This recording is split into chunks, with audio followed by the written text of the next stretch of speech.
I grow a homestead in my backyard? That is the most common question I get asked. And so in today's video, we are going to go through 10 of the most common questions that I get. And that is questions like, I don't have a garden. How can I grow a homestead? I only have a kitchen windowsill. How can I grow a garden? You can grow a garden on your patio, on your kitchen windowsill, and even in a small garden with no soil.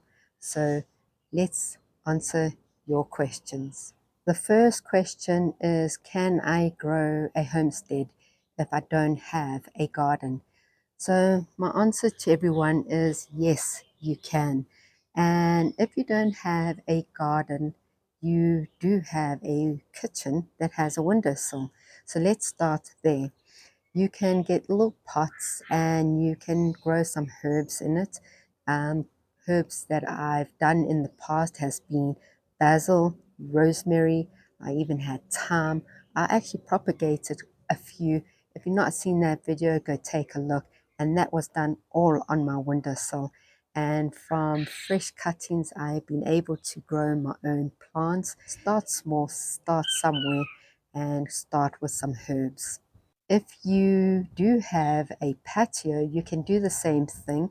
You can grow it in some small pots, some herbs. You can grow the easiest crops, which is tomatoes. They grow really, really well. And you can even get a few pots and grow some brinjals. They love growing in pots. I've even grown ginger and turmeric in quite small pots, and depending on the size of your pot determines how much you can harvest. So if you're going to grow in the ground, your harvest rate is going to be higher, and if you are going to grow in smaller pots, your harvest will be smaller. And you can start growing in hanging pots or even vertical. And I actually did a video with one of my social friends, Ali from Next Chapter Homestead.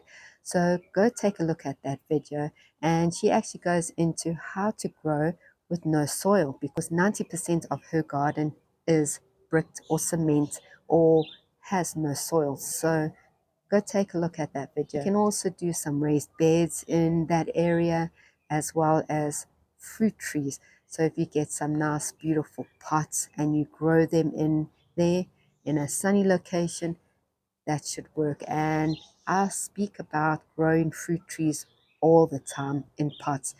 Okay, so question 2 is, what should I first start growing in my homestead? And I would suggest to grow what you love to eat.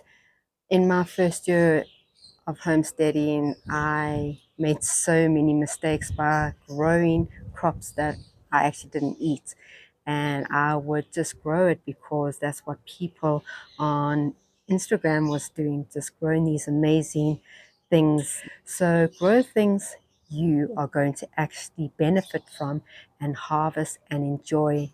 So in my first year of homesteading, I actually grew a whole bunch of things, and some of them I did eat, but some of the things I didn't even touch. I would actually just give it away. So at the end of the day, just grow things that you are going to benefit from and cook and eat with.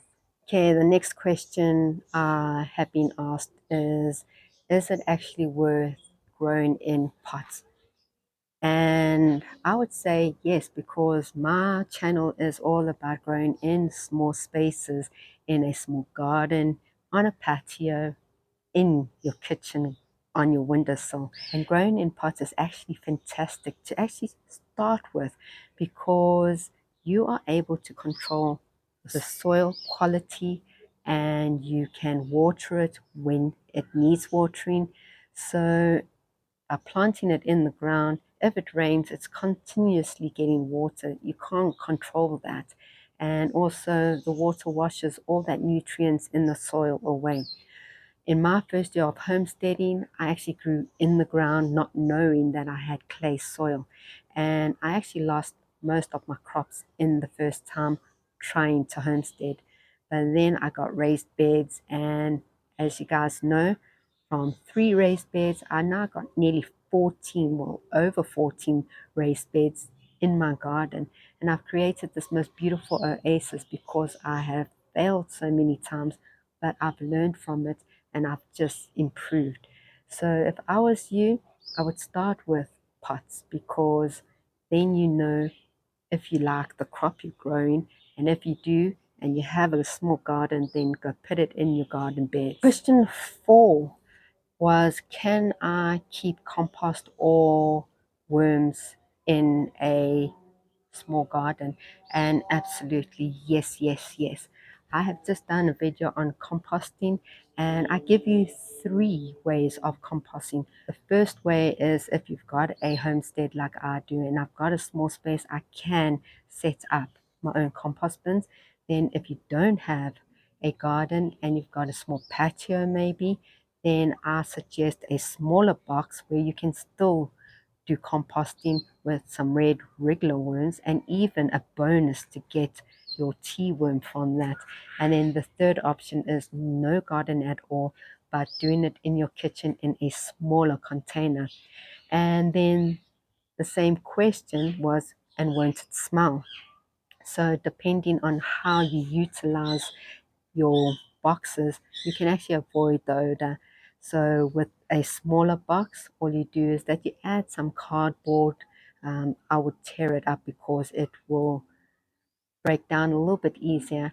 And I would get something called kabashi, and it's something you put into your compost bins, and it just helps break down your organic matter faster, and it also helps with the smell. So absolutely go for it. Start composting and start your own worm farm. Question 5. What can I grow on a balcony and on my windowsills? Loads, loads, loads, loads. You can grow a whole bunch of herbs. You can even grow strawberries. You can grow dwarf tomatoes. You can even grow vertically, and you can use hanging baskets. So you can grow so much in a small space. Give it a try. Next question, question 6. Isn't homesteading expensive to start? Well, it doesn't have to be, because what I do here is that I reuse all my pots. And when I don't have any pots, then I use things like woolly bags. It's like fabric bags, but it's from the shops. It is still a fabric bag and it acts exactly the same. So who does not have a whole bunch of woolly bags? I know that we do. And so that is what I've gone and used for all my sweet potatoes, for my garlic, for my ginger. Woolly bags is the best. And reuse all your pots. So once my plants are big enough to go into my raised beds or in bigger pots, I go and reuse smaller pots. And you just need to try and make what you have available and just use that. Homesteading doesn't have to be expensive, and especially if you're going to start your own composting in small area, which we spoke about earlier on, and I've done a video explaining how awesome it is to make your own compost. So starting your own composting will really, really actually help.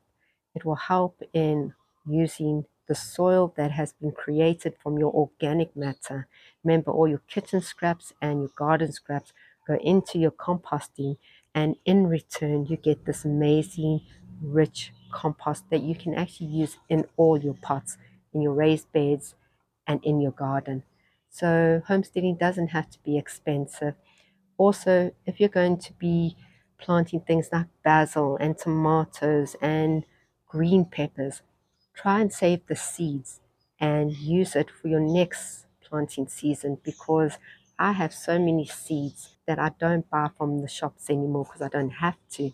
So consider doing that, and by the end of your homesteading journey in that first year, I guarantee you don't have to buy any seeds. Okay, question 7 was, what non-plant homesteading skills can I start with? And that was a great question, because some people think that homesteading is just about planting, harvesting, and that's it. But sometimes when you plant something and you have an abundance of it, you kind of like go, oh, I've got too many tomatoes, or I've got too many chilies, or I've got too many cucumbers. And so that is where you can actually start. You can learn to pickle, you can learn to make sauces, you can learn to dry out and preserve your crops, and also try and save some seeds. That is something you can learn to do as well. Okay, question 8 was, how much time does a small homestead take? And if you're going to start a homestead, remember it is going to take some time, but it doesn't have to be long. So dedicate 10 to 15 minutes a day just going around your homestead, see what needs watering, and if there's any pruning that needs to be done. Check on your plants to see if there's any diseases or any pests that might be attacking your plants, and try and deal with it then.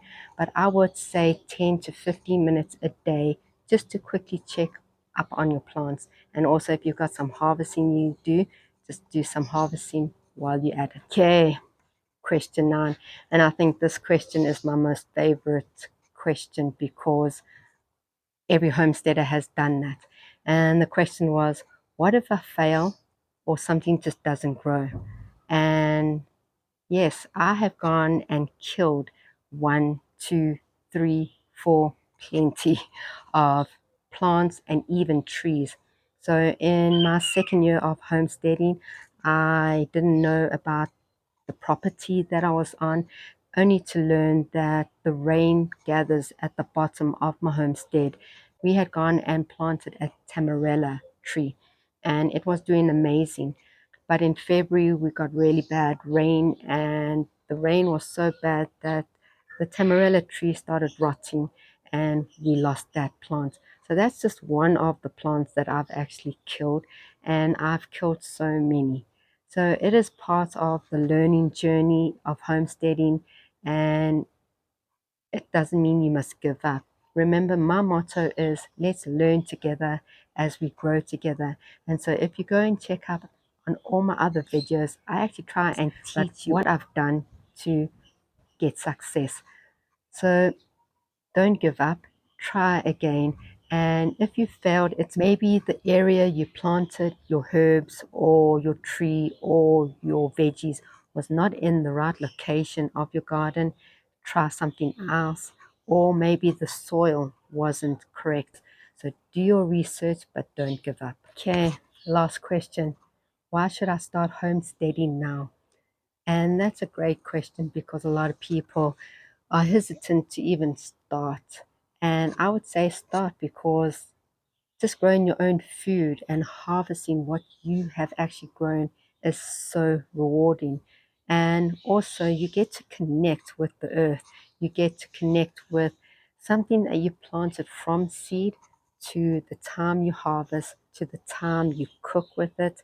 And if you're going to preserve something, then that is just such a beautiful feeling. It gives you the freedom. So I would suggest, doesn't matter what size homestead that you're starting in, start today. That is a wrap, and that is the 10 most common questions I get asked mostly every single day about homesteading. And it doesn't matter if you don't have a garden at all, start somewhere, start on your windowsill. And comment below and tell me what other questions you'd like to ask me, and I'll try and cover that in the next Q&A. If you guys have enjoyed this video, please don't forget to like it, subscribe so you don't miss out on any other of our videos. And remember, we're here to learn together as we grow together. I'll see you guys all in the next video.